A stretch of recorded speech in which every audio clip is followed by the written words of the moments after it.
Hi, I'm Dawn, and this is where Shabby meets Bling. You probably just finished watching a wonderfully wicked treat from Monica over in Philly. Now, we've crawled on over to the Midwest for my first stop on this year's spooktacular journey.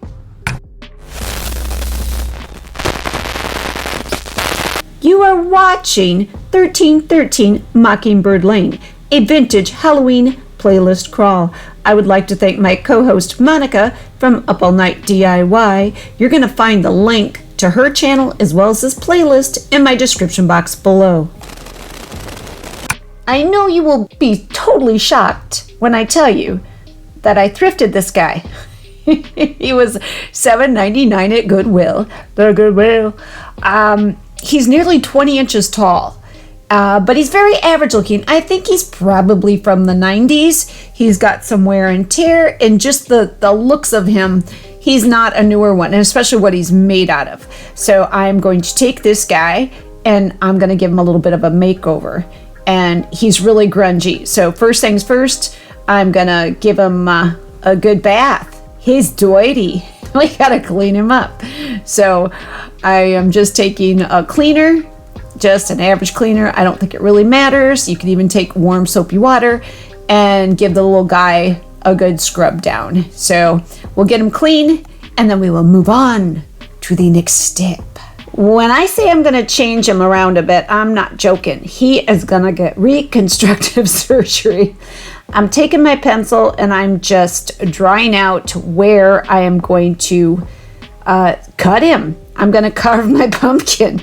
He looks like he's already been carved, but guess what? He's getting more carvings. So I'm going to play plastic surgeon, or should I say foam surgeon, and I am going to lop off some of his teeth, or my dentist. I don't know, but this is going to happen. So once I get everything marked out that I want gone, then I'm going to literally carve him out. I am using a utility knife, or if you want to call it a carpet knife, a box cutter. I am using a very sharp blade here, and I'm trying to be super careful because as careful as you are, you can cut yourself. I am proof of that. I have cut myself a few times, and I'm trying to figure out the best bet to get these teeth out, because this is some pretty hard foam, and I am trying to cut out every darn tooth following the lines that I drew in earlier. And it's easier said than done. I eventually get him to where he's totally toothless. From when he was originally made, he has some seams and kind of overlap in the molding. And I am just taking some sandpaper and my utility knife again to clean up those areas so that way when I paint him, it'll be a little more smooth. I'm also lightly sanding the areas where I cut out his teeth. Also from the molding on either side, there are some serious bulges from where he was put together, the front and back, in the process of him being constructed. So I am sanding those down as best I can.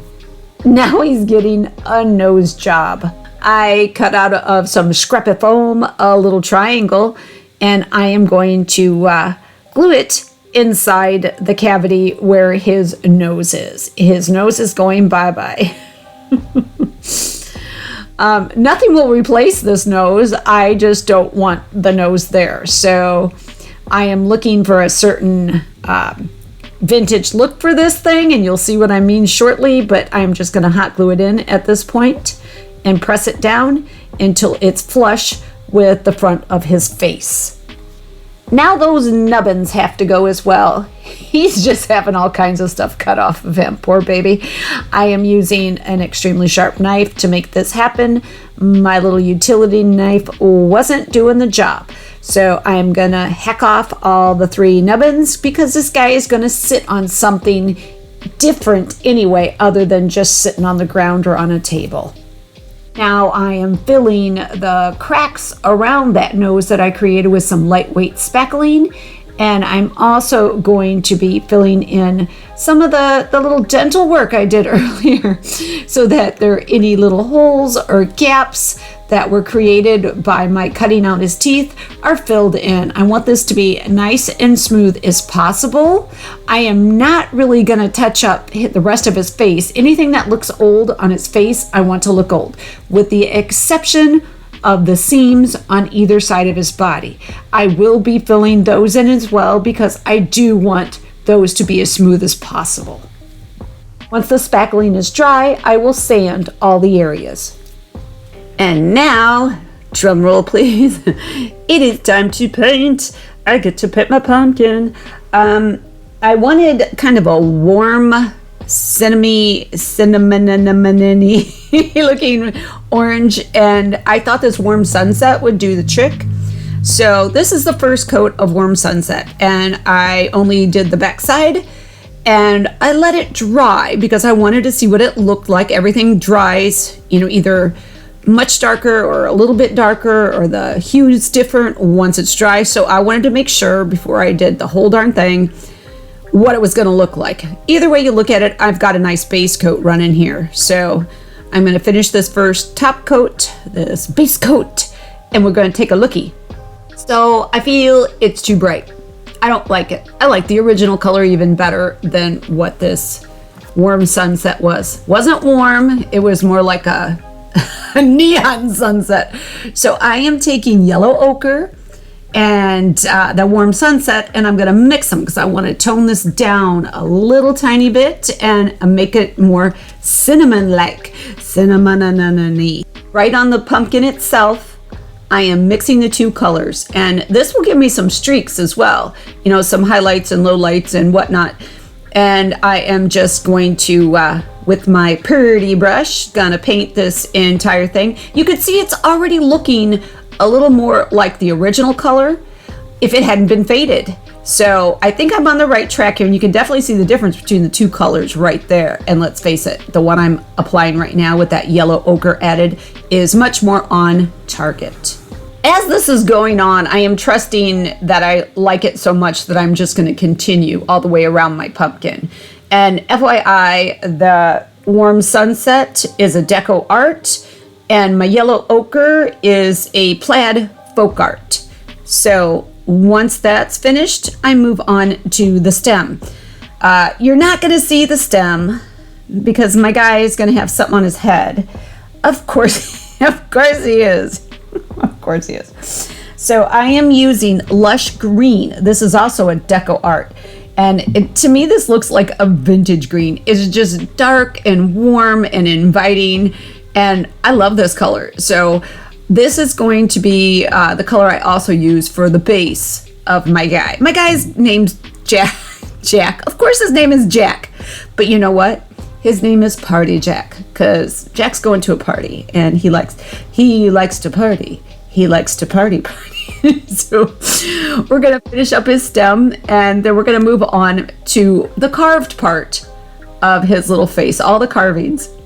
When you carve a pumpkin, the kind of the meaty part, the inside of the pumpkin is a lighter color. So I am straight up using the yellow ochre to paint all my carved areas. And I love the contrast and the mere fact that the orange has the yellow ochre as a base is really making these two paint colors blend so nicely together. They look fabulous. I love it.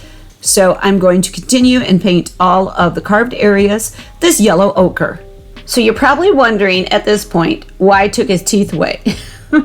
Why I made him like a great grandma that needs dentures. Well, I am going to be painting in some parchment type paper for behind, kind of like these old jack-o'-lanterns. These vintage jack-o'-lanterns actually have paper inserts painted out to look like eyes and mouths. So I'm going to do the same thing. I have taken just a regular piece of paper, and I have traced the inside of the mouth and the eyes of Jack. I am starting with his mouth, and I am sketching him out some teeth, and I'm also going to sketch him out a tongue. And this is my template for what I'm going to actually be painting this on. You can see that there's a piece of rice paper, and that is what I'm going to be tracing it on and then painting. So you'll be able to see through it. It will have a little bit of transparency. And this is just kind of a outline, a gauge, because I know with this little template how big Jack's mouth really is. Now to transfer all of that detail onto my rice paper, and I extend it even farther with a larger mouth outline because I want to take this above and beyond the mouth itself. That way I don't see where anything stops or starts. Now more painting. I get to paint his little mouth, and I am starting with way back deep in the recesses of his mouth, and it's simply going to be black. This is a plaid apple barrel matte black, and I am going to paint around all his little teeth and his tongue, and just be very careful. I'm using a decent sized brush right now, but I will have to come back with a much smaller brush to get in between his teeth properly. And I apologize that you can't see this very well, but the whole point of the fact is that it's transparent. And I didn't want to go too heavy-handed when I drew out the teeth and the tongue, because I wanted to make sure that it would be covered with my paint. I am not sure yet if I'm going to paint out his teeth or just let them remain that white from the actual rice paper itself. So we'll see. I'm going to gauge how it looks as we continue, as I get the depths of his mouth done and his tongue. But this is just a matte black, just a matte black. Once I get the deep dark recesses of his mouth done, I am continuing with the tongue. And the tongue is a combination of two paint colors. I have mixed two plaid apple barrel matte paints together, a red apple and a nutmeg brown. The red was too red. I wanted it to look a little darker, more vintagey, more at the tone with that beautiful green that I used on the stem. I really take my time here because if I get too close to the teeth, then the teeth get smaller, and I don't want the teeth any smaller than what they are. So I am just following my initial design as close as possible, using multiple sized brushes with that mixture of that beautiful red I created until I get the entire tongue painted in. I will have to come back in and fine-tune all of my lines, but I am trying to get as specific and detailed as I can the first time out. If I can get blue out of my way long enough, I am going to continue the same exact process with, someone's talking to me, with the eyes. And I am drawing in the eyeball, his little eyeball. And I want it to be a happy eyeball. If any of you watching know what kind of paper was originally used behind these vintage jack-o'-lanterns, let me know, because I am not sure what that original paper would have been. But I am using rice paper, as I said before, and I am creating two eyeballs here, and I want them to match. So I am tracing my first eyeball to create my second eyeball. I am giving Party Jack green eyes, that beautiful, beautiful green that I used for the stem and that I will be using for the base. It is such a deep, dark, gorgeous green that I feel it will really enhance that beautiful orange that I created out of those two paint colors. Once I have completed the green, I will come back and paint the center of his eye, the same black that I used for the recesses of Jack's mouth. Once my paint is totally dry with the mouth and the eyes, I will use 3-in-1 glue to glue them on the inside of Jack's noggin. I picked up this little wood round for $1.49 at the Goodwill. And I picked up this candle holder as well a long, long time ago. And knowing me, I got it cheap or I wouldn't have gotten it. So probably was $1 or so. I am going to sand both items lightly so they take paint. I'm going to wipe them down, and then I am going to paint them. They are going to get painted that beautiful green, as I said earlier, to coordinate with his eyes and the stem. I will be giving them 2 coats, and then I will be gluing them together. So step 1, before I can glue them together, is I need to find exact center. I place the candlestick upside down in the center, or I basically eyeballed it. Now I'm going around to make sure I placed it properly. I am measuring to make sure the distance between the candlestick and the edge of my base are identical everywhere. And then I'm going to draw a line, a little circle on the outside of my candlestick so that when I remove it, I know where my center is. I will be filling the well where the candle goes with 2 pieces of cardboard because it is about the exact same depth. I use hot glue again to glue the 2 pieces of cardboard into the divot of the candlestick. And now I am running some wood glue around the perimeter of that drawn circle. And then I will use hot glue and wood glue to glue this piece together.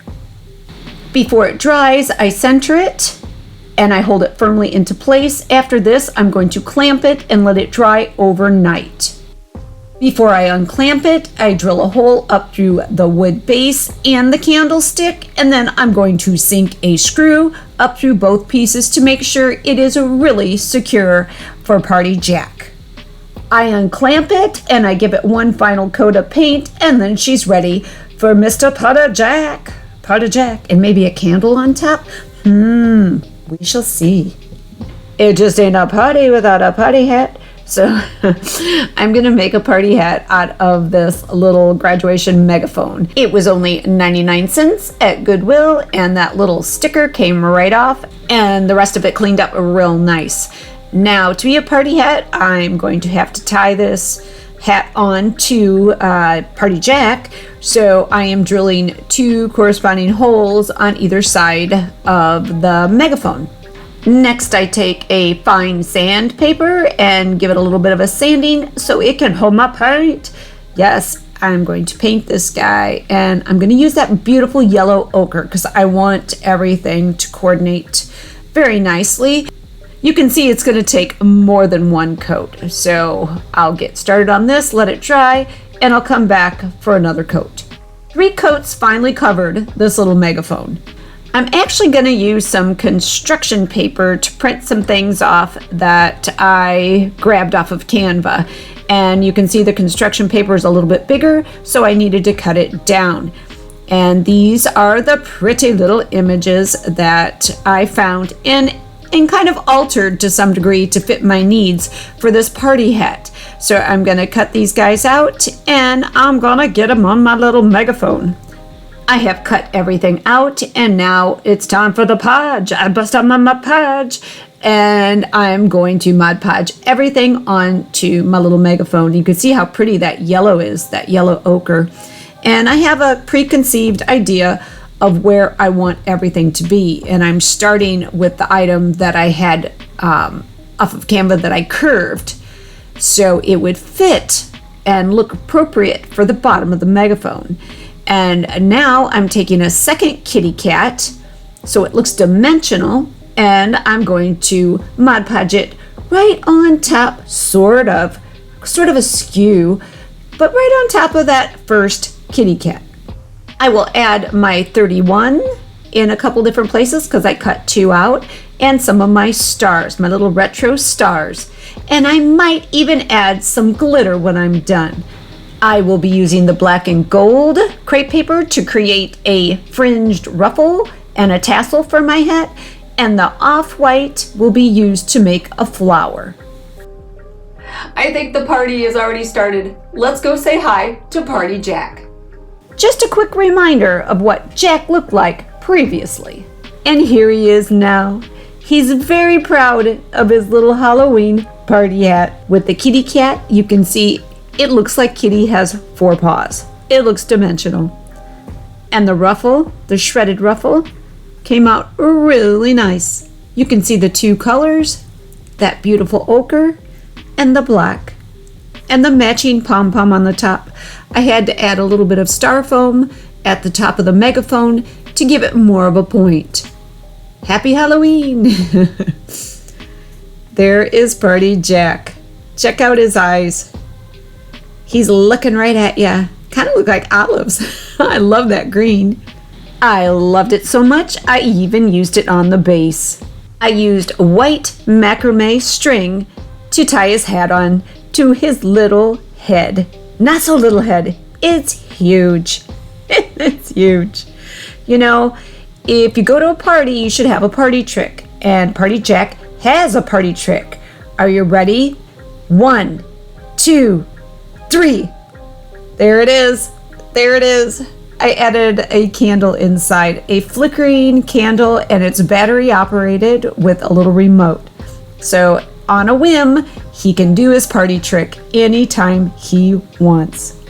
I hope you enjoyed this video. If you did, give it a like, share it with your family and friends, and anyone that likes fall, Halloween, or vintage decor. You can follow me on Instagram, and don't forget to check out my shop on Etsy. Leave me a comment. I would absolutely love to hear from you. Subscribe. That's the best way to support my channel. But for now, this is Dawn with Shabby Meets Bling. Thank you so much for watching, and we will see you next time. But make sure to stay tuned, because this vintage Halloween playlist crawl continues back in Philly with Monica for a fabulous throwback video.